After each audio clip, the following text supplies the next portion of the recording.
Good morning. It is Friday, October the 9th. We are so happy to have you join us this morning for Up to the Minute. As you can see, Todd Duplantis is not here with us. He is on a 3-day vacation, so I will be filling in, but I'm not alone. I'm here to welcome the man, the legend, his triumphant return back to Up to the Minute, Frank Cooper. Frank, good morning.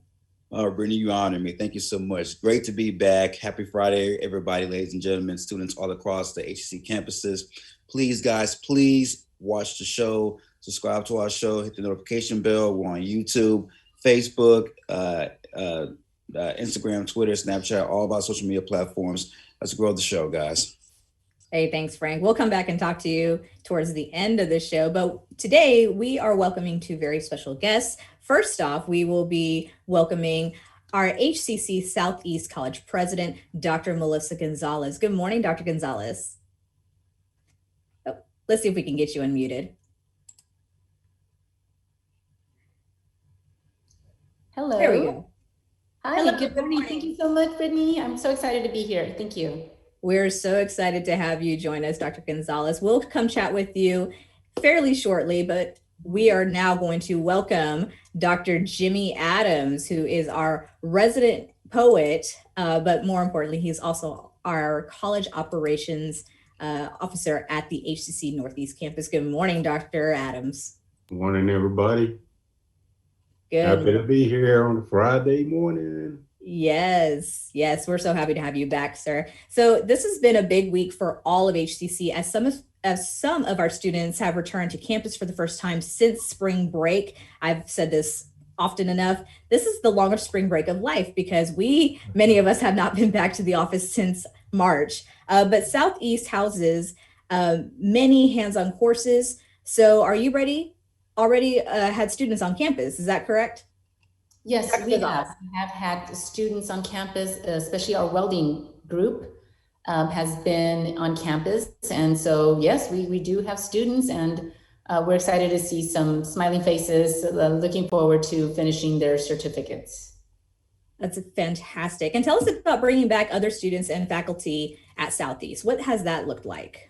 So we're also bringing in a small portion of our student services, and including financial aid. We have cashiers, we have advisors, we have enrollment specialists, we have testing as well. So because there is a need in the community. Sometimes attending Zoom sessions or trying to talk to somebody via Zoom, our communities and the people that we sometimes don't have the equipment or don't have the technology or want to see somebody face to face. And so we heard the need, and HCC responded by having a small group of individuals on campus. And honestly, we're having a lot of new students or new potential students stopping by. We have a lot of walk-ins, even though we do emphasize or stress appointments. We are accepting walk-ins, and the majority of our students that are coming in, or I say people coming in, have been walk-ins. So it's been a good plan. And again, safety first.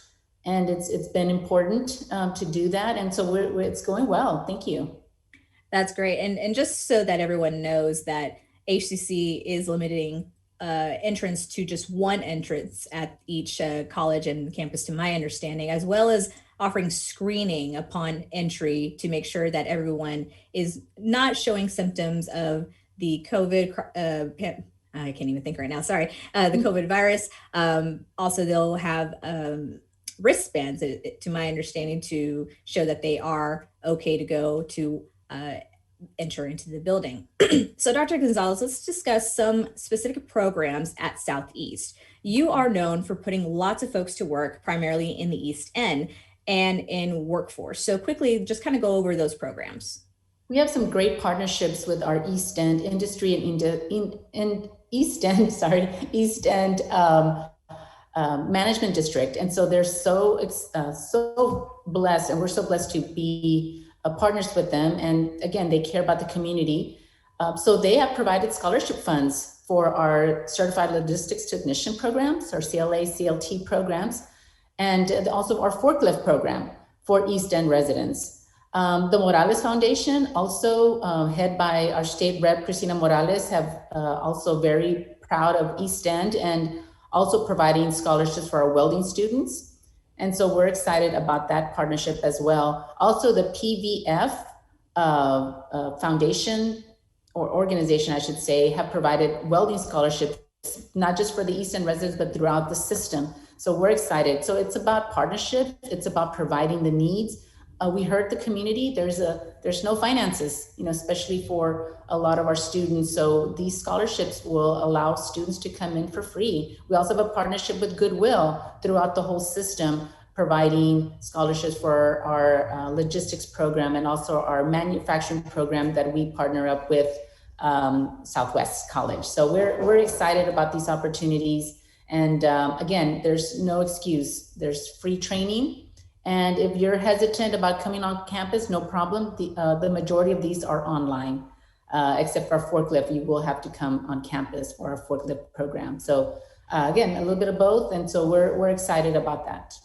And you mentioned the logistics program, and we recently had ML Young on the show who talked about the funding you got from the East End District of your logistics program and others. So it's great to see the partnerships that we're building with our community to offer this funding so that people can enroll in these programs and get their foot into the door to start working. And speaking of that, Career Placement Services at Southeast is very active in the community with job fairs and job placement activities pre-COVID, of course. So has that department been able to continue assisting students? Yes, so everything is virtual now. So we do have virtual career fairs, and our employers and partners have been so embracing the opportunity to be virtual, and they conduct virtual workshops, virtual resume writing, virtual interview preparation. And so we still have those services all virtual. And again, it's about the safety of our students, or safety of our employees and partners, and of course, the safety of our staff. So we do plan to bring in some career services face-to-face October 26th. But again, on a limited basis, again, safety first for everyone involved. But we do have them virtually. And so it is the new way, the new normal, like they call it. It certainly is. And it's been challenging for many people. I know we've had a lot of students on social media send direct messages asking when certain departments are going to open back for face-to-face, such as the libraries, career services, financial aid, which they actually are coming back to the buildings in a limited fashion. And at this time, I'm just going to say no walk-ins whatsoever. You do need the appointment. So I'm sure career services will also take the same policy and procedures into when they're reopening. So we're asking everyone, admin, faculty, staff alike, their outlook for the future post-COVID. So do you see instruction changing overall in the future, or will we go back to classroom instruction only? What's your take on that? Yeah, no, I strongly believe that there is going to be a shift for more online. Students that have never taken online classes are taking them right now and probably seeing some of the benefits of doing that. So I believe that there's going to be an increase of online instruction or continue with that. And of course, you'll always have that need of face-to-face, especially with some hands-on classes like our welding and cosmetology classes. But I do believe that we do need to be prepared for more of an online presence. So again, having quality instructors with quality education, and the way they instruct will be focused on students taking them entirely online. The focus on quiet spaces at the campuses, that's one thing that we heard from students, that they don't have that quiet space that that one needs at home. So we want to provide that. And I see that not just during COVID, but after COVID. And again, COVID is going to be here for a while. And so we just need to be prepared to do so. So I do see a shift with more online presence, and we have to cater our services to meet the needs of those students.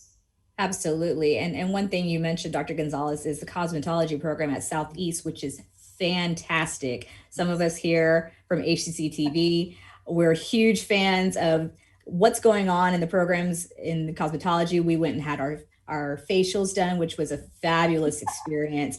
And I know that this year we launched our first semester for the eyelash extension certification. And I'm sure that has to be a bummer for many students who were enrolled for those courses so that they could finish in one semester, but it's all hands-on training. So I'm sure that shift to online has been very difficult, especially for cosmetology.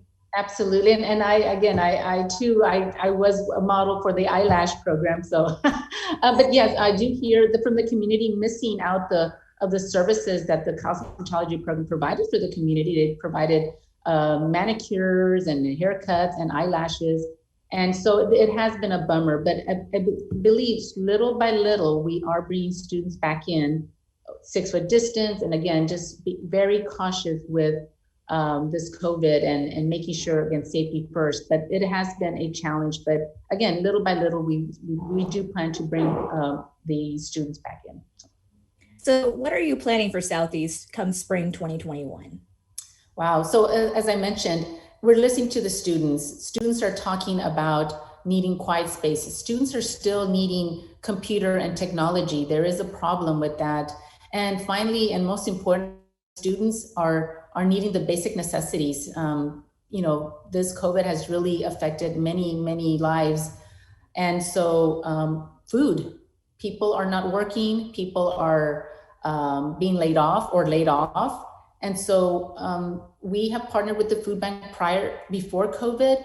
And so now we are continuing or starting to talk about them coming back on campus through, again, using all the precautions of COVID and CDC guidelines to making sure that we provide some resources to our students as basic as food. If students are not eating, they're not thinking about school and they're not performing well. So we do want to continue our partnership with the food bank. We plan to bring them back on campus twice a month for they're at the campus, like prepackaged meals, having them come up and drive through. So we're looking at starting again the food drive and continuing that on for the spring. Quiet spaces, designated quiet spaces for students. And again, kind of that digital divide that is present throughout the whole region and nation. I'm sure that we need to help with that too. So that's going to be one of my focuses, to making sure that we provide technology and again, good technology and up-to-date technology. And that has been a problem. They have 3 or 4 years old, even older laptops that don't have cameras or Wi-Fi connectivity, and sharing computers between siblings or parents and young kids and younger brothers.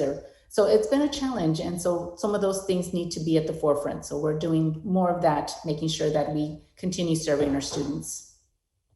Dr. Gonzalez, thank you so much for joining us. We appreciate your perspective of this pandemic and, of course, everything that you are doing for HCC Southeast and the surrounding community. You all have some amazing plans that I would love to see come into fruition come spring 2021. So thank you once again for joining us. Thank you so much. Thank you, everyone. Have a great weekend. Thank you. Thank you, Brittany. Thank you. Have a great weekend. Thanks. And moving on to Dr. Jimmy Adams, we kind of changed the format of our script today. Usually we welcome you with our poem, but we're still going to have you share a poem with us today called A Survivor's Song. So tell us a little about it before beginning your poem. Okay, so October is Breast Cancer Awareness Month.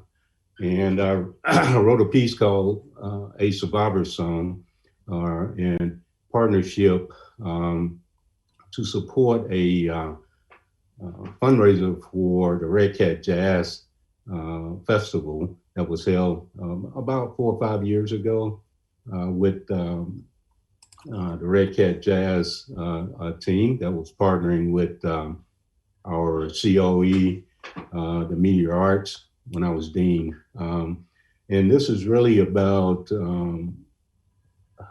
the journey that a person dealing with and living with cancer goes through, and their will and fight to survive. And that's kind of how this kind of came about.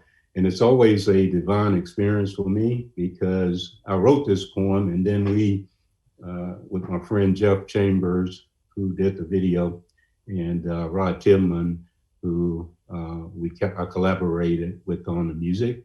So I wrote this, and then we had to find an actor to produce it. And then it's crazy how, you know, what I wrote aligned to her story. So this is dedicated to her. And also we had, you know, I know a lot of friends of mine that have gone through cancer. One that was an employee of HCC, Joanna Cow, went through, is a cancer survivor, but she's no longer with us, but she's also highlighted in this piece. So Nathan, you can go ahead and cue the piece, and I'll share it with you now.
A survivor song. My name is Steffi Grace. I am a 6-year cancer survivor of anaplastic astrocytoma, and this is my song. My name is Carolyn Moore. I'm a 6-year breast cancer survivor, and this is my song. I am Joanna Kyle. I am a 9-year breast cancer survivor, and this is my song. I'm Dr. Jenny Bennett, and I'm a 19-year breast cancer survivor, and this is my song. I'm Bridget Taylor, 3-year breast cancer survivor, and this is my song. And this is a survivor's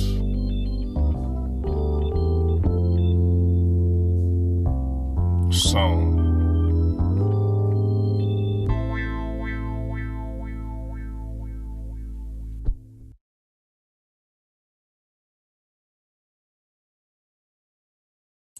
That was incredible. No, I couldn't see it. No, I was watching it on our Facebook Live feed, and Okay, great. I can't tell you how moving this is, and the story that it tells, and how so many people can relate to this. I know I've had 2 aunts in my family who are breast cancer survivors. It runs in my family, and I know of people who are have unfortunately experienced the loss of losing a loved one to breast cancer. And so this was a beautiful piece, Dr. Adams. Well, thank you. It was, I guess it's just, it's always interesting to see, the story of a person. Like Bridget, we had no idea of her story, but it aligned perfectly with what I wrote. And it's just crazy. But that's my way of giving back and bringing awareness to, to something a lot of people deal with, every year. And I wish them well and support them through their, trials and tribulations with this. And so thank y'all for letting me share this today. Yes, thank you so much, Dr. Adams. We always appreciate you stopping by and sharing with us your perspective of the world, and put it just so beautifully, so eloquently. And I want to bring in Frank real quick, because Frank, I know you're definitely into poetry and music, and I mean, what was that for you? It's very moving. One thing I love about poets and spoken word is that you're putting yourself in a vulnerable situation by conveying something that's very personal to you, or something that people can relate to, and to put that into words and to be able to convey that at such a high level and such a creative level it's something I can never do. But I love and have utmost respect for spoken word. So, Doctor, as usual, great job, man. I love your art, and the way you convey art is just a beautiful sight to see. Yeah. I guess it's a lot of times it's painful for me because, I put myself in these people's positions. I take their position and put myself in what they're going through. And, when I try to recite this, especially when I do it live, it's always, it's kind of this life out of body experience kind of thing.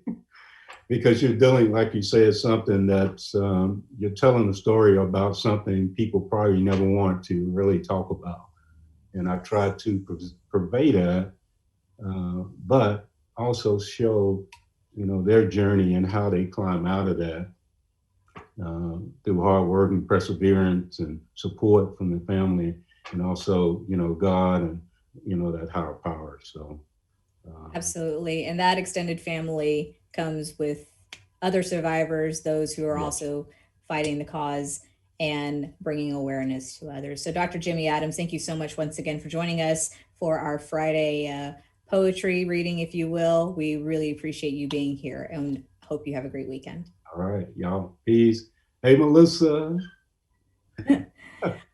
All right, moving on to events and announcements here at HCC. I'm bringing in my co-host, Frank Cooper. Frank, so we've got an HCC art instructor who's taking over Instagram. Indeed. So HCC studio art and art history instructor, Houston artist Melinda Liviniski. Did I say right? Probably not, but apologies. Yeah, apologies to Miss Melinda, but she's been given a form of our own contemporary art museum of Houston Instagram takeover. In words of the museum, experience a slice of life from Houston area artists on Instagram stories. So check it out. It's from 8 a.m. to 11:45 p.m. today. So it's on right now. So as soon as the show's over with, log on over there to share with Melinda's work, to share her work. It's at Cam Houston, which will also have in our post.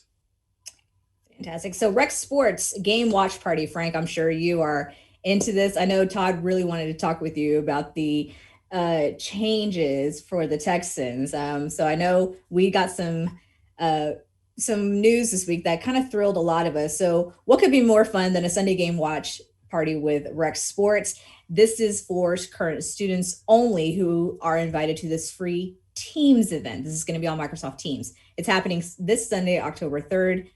I don't know why I said 3rd. Sorry, Sunday, October 11th from noon to 3 p.m. That's where that number 3 came from.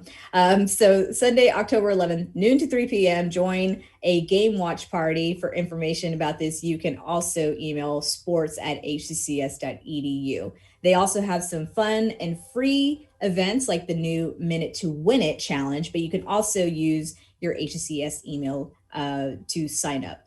So Frank, tell them about the FIFA 20 Gamer League. Yeah, so they have a gamer league, students only as well. That league starts October 13th. Also starting on Fridays, we have Twerk Fitness Day from 6 to 6:40 p.m. I'm gonna reserve my jokes for later. And then starting Monday, October 12th, we have Rockets Gamer League. Sign up begins. Students only as well. League starts October 26th. Finally, we're excited to see what Rec Sports has a website up and running, along with Facebook and Instagram, for all of which are on our posts. So for more information on that, go to hccs.edu/Rec Sports. Yeah, and that FIFA 20 Gamer League, the deadline is today to register. So be sure to jump on that if you're interested in participating next week. Frank, we're going to run out of time shortly, but real quick, I wanted to talk about the filmmaking series, Crowdfunding Your Film. Our HCC Visual and Performing Arts Center of Excellence continues its series of free virtual workshops with Professor Jenny Waldo, who has crowdfunded various shorts and feature films over the years. Now, this event is happening next Wednesday, October 14th from noon to 2 p.m. Registration is required. So be sure to email michael.cohn, C-O-H-N, at hccs.edu. So Frank, I know we're, like I said, we're just about to run out of time. Next week, we will have another college president joining us. Scroll down to the bottom of my page. Okay, mirrors. We'll be joined by Dr. Madeline Barilla Hopkins of HCC Southwest. We're going to look forward to hearing from her how the transition back to having students on campus is going for her and the Southwest College. And Frank, tell them about the entrepreneurial initiatives, folks. Yeah, so this time with the competition called Bold, a partnership with St. Thomas University, and we will have some amazing invention from students at both higher education institutions. So stay tuned for that next week. That is going to be very interesting. Thank you, everyone, for joining us for this edition of Up to the Minute. We hope that you have a great weekend. Please be safe out there because we are under a watch with Hurricane Delta. So please take the necessary precautions to prepare and stay safe out there. We'll see you Monday morning at 10 a.m. on Facebook Live for Up to the Minute.